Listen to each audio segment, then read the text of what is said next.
Buckle up, kids, because this is going to be a ride. Guarantee there's going to be a part 2, because right now we're talking about remedial chaos theory. So fun fact, when I first saw this episode, I hated it, because I hate dream sequence episodes. They're a lie and a waste of my time.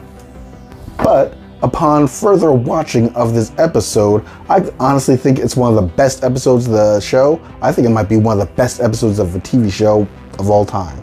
Because the alternate timelines that we see, they're not so much like dream sequences where like this didn't really happen.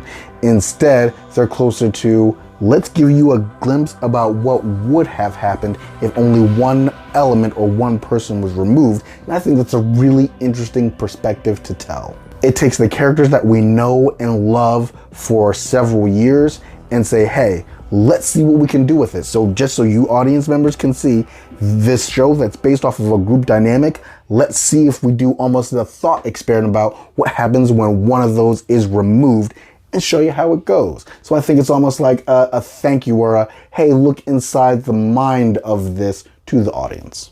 Here's another thing that I want to address is, I guess, the idea that some people may have had that some of it's a dream, some of it's not, that all of them are valid or whatever.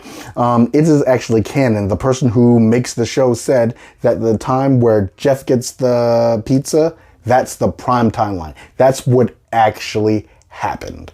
Now, whether or not everything else that happened is like, just showing you the audience or something that's in Abed's head, that's up to your interpretation. It's not something that I really feel like getting into, because to me, it's honestly not that important. So I also want to say that there are some really big takeaways that people can get from this episode. The 3 main things that I think somebody can gather is, 1, every single person's contribution to the group dynamic is very important. In particular, the 2 other things are what Troy adds to the group and what Jeff adds to the group. Or somebody could say, what happens if they're taken away? The 2 things that people get from it is, oh, when Jeff's not around, everybody has fun. Oh, when Troy's not around, there's the darkest timeline. But upon further analyzing of the show, you can also see other people's dynamics and how they play into it when they're extracted as well. So I'm actually going to make a part 2 video, and I'm going to talk about the significance of each person when they go to get that pizza. See you in part 2. Part 2 of talking about remedial chaos theory, otherwise known as the timeline episode.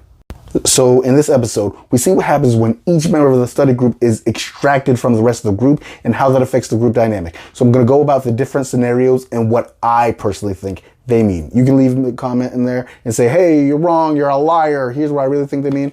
I'll believe you. Make a video and say what you think it means. So the first person who goes to get the pizza is Annie.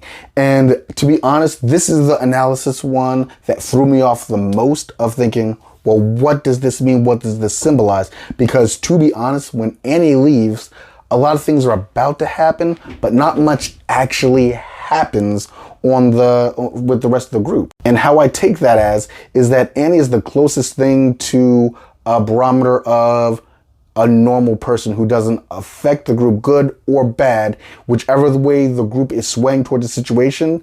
That's how Annie kind of goes along with it. Now, the next person who gets the pizza is Shirley. And I see this one as being a little bit different than everyone else, because in this situation, I don't see it as so much, here's what happens to the group when Shirley's not around. Instead, I look at it as, here's what it looks like when Shirley doesn't have the group and her support, or when one of them doesn't have the support of the group. And we kind of see Shirley has a breakdown because everybody else is with each other during this time, and Shirley is without everybody. And that's the one where she freaks out, has the breakdown, and leaves.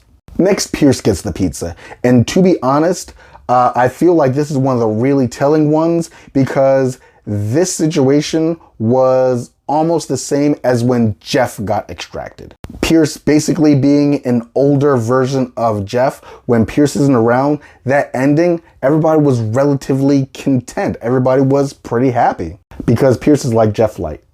Next, we'll talk about when Britta gets the pizza. I feel like with the Britta timeline, people were a lot more free to just say what they were thinking without having to filter anything, which kind of was in a bad way, where Pierce felt free to terrorize Troy, and Jeff and Annie were about to kiss, and Britta's about to get with Toby. I think there was a couple things where people thought less, and I don't think it ended well for them.